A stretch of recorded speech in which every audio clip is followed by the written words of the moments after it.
My dear friends, the Gospel of the Lord. Praise to you, Lord Jesus Christ. Good afternoon po sa inyo lahat.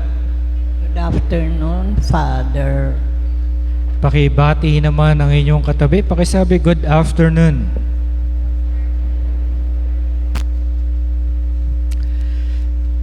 Malamig. In this days of Advent, the church invites us not only to look forward, but also to look back. As saying goes, ang hindi marunong lumingon sa pinanggalingan ay parang may nagsasalitaan. Ang hindi lumingon sa pinanggalingan ay may stiff neck daw po. Ay hindi makakarating sa paroroonan. Sapagkat dito pinapaalala sa atin ng Ebanghelyo kung paano kumilos ang Diyos sa kasaysayan. Dito natuto tayong maghintay ng may pananampalataya. Sa ating Ebanghelyo ngayon, narinig natin ang isang mahabang talaan ng mga pangalan, henerasyon, matapos ang isang henerasyon. The Gospel of Matthew speaks the genealogy, shows us how that promise unfolds. Hindi lamang ito listahan ng pangalan. Ito ay patotoo. Patunay na ang Diyos ay pumasok sa tunay na kasaysayan ng tao.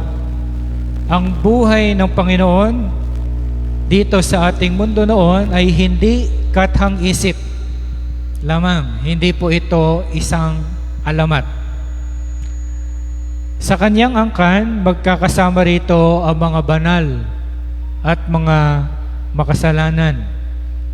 Sina Abraham at David, ngunit pati si Tamar, Rahab, Ruth at Bathsheba at iba pa. Ang mga hari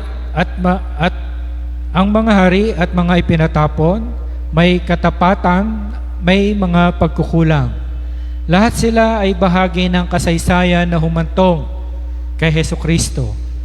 Actually, kung pupunahin natin ang henerasyon ni Jesus, meron po itong isang mahalagang katotohanan. Ano po yun? Hindi naghihintay ang Diyos ng isang perpektong kalagayan. Hindi siya pumipili ng isang perpektong pamilya. Halimbawa na lamang po sa Book of Genesis, kay Judah, one of the sons of Jacob, slept with his daughter-in-law, Tamar, thinking she was a prostitute. He failed in his responsibility toward her. Yet, from Judah, came the royal line that would lead to the Messiah. Isa na rin pong halimbawa, si Haring David, nangalunya siya kay Bathsheba. Pinapatay niya ang asawa nito na si Uriah upang takpan ang kaniyang kasalanan. Isa sa pinakamabigat na kasalanan dito sa Biblia. Lastly, si Solomon. Marami itong asawa.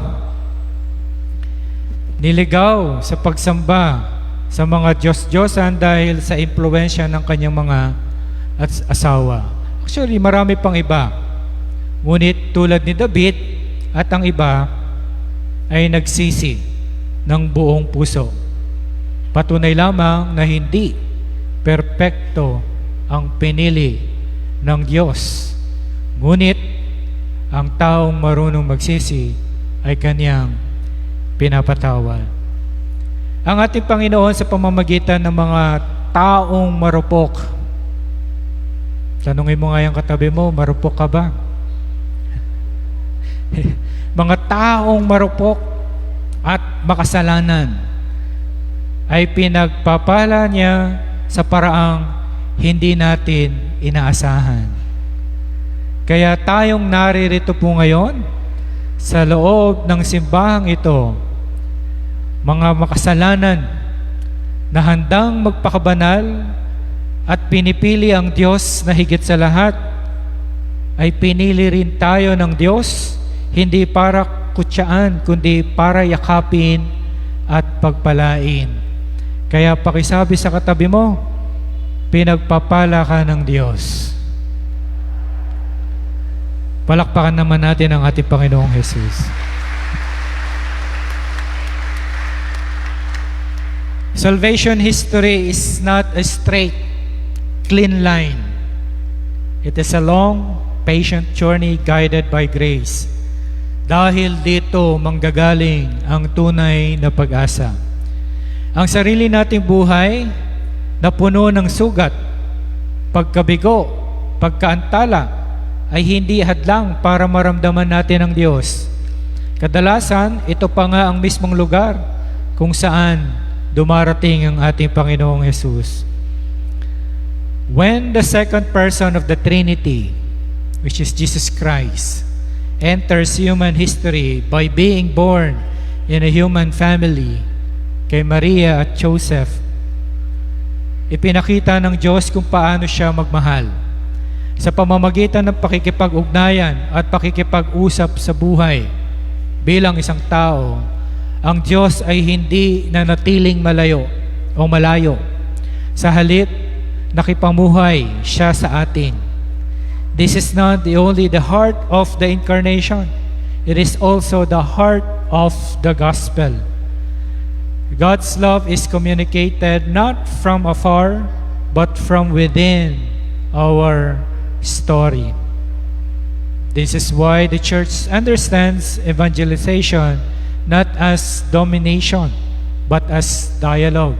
Sabi nga po ni St. John Paul II, interreligious dialogue is part of the church's evangelizing mission. Dialogue is not opposed to proclamation. It is one of its expression. Kung paano pumasok ang Diyos sa kultura ng mga tao at kasaysayan, gayon din ang simbahan ay tinatawag na ihatid si Kristo sa iba't ibang kultura at pananampalataya na may pag-alang, pagkumbaba at pag-ibig. Ang pangako kay Juda ay ganap na natupad kay Jesus, ang tunay na hari. Ang setro ay hindi nawala sapagkat ang kanyang paghahari ay hindi batay sa kapangyarihan o dahas, kundi sa kababaang loob, awa at pag-ibig. Ang Mesiyas na matagal nang hinihintay ay dumating hindi bilang makapangyarihang pinuno, kundi bilang isang sanggol, isinilang sa isang pamilya na may mahaba at masalimuot na kasaysayan, katulad din po natin sa atin. Kaya ang Adbyentong ito ay panahon ng mapagtiwalang paghihintay tulad ng Israel. Tayo ay naghihintay ng may pag-asa tulad ng mga henerasyong binanggit sa Ebanghelyo. Tinatawag tayong tanggapin ang ating lugar sa kwento ng Diyos. Kahit hindi natin lubos na nanuunawaan ang lahat. Sa huli, ito ang tanong ng Adbyento para sa atin. Naniniwala pa ba tayo na ang Diyos ay kumikilos sa ating buhay? Nagtitiwala ba tayo na tinutupad pa rin niya ang kanyang mga pangako? Handa ba natin buksan ang ating puso sa Kristong patuloy na dumarating sa ating buhay? As we continue this holy season, may we learn to wait with faith, to hope with patience, and to open our hearts to Jesus Christ, faithful to ancient promises, present in our history and alive among us today.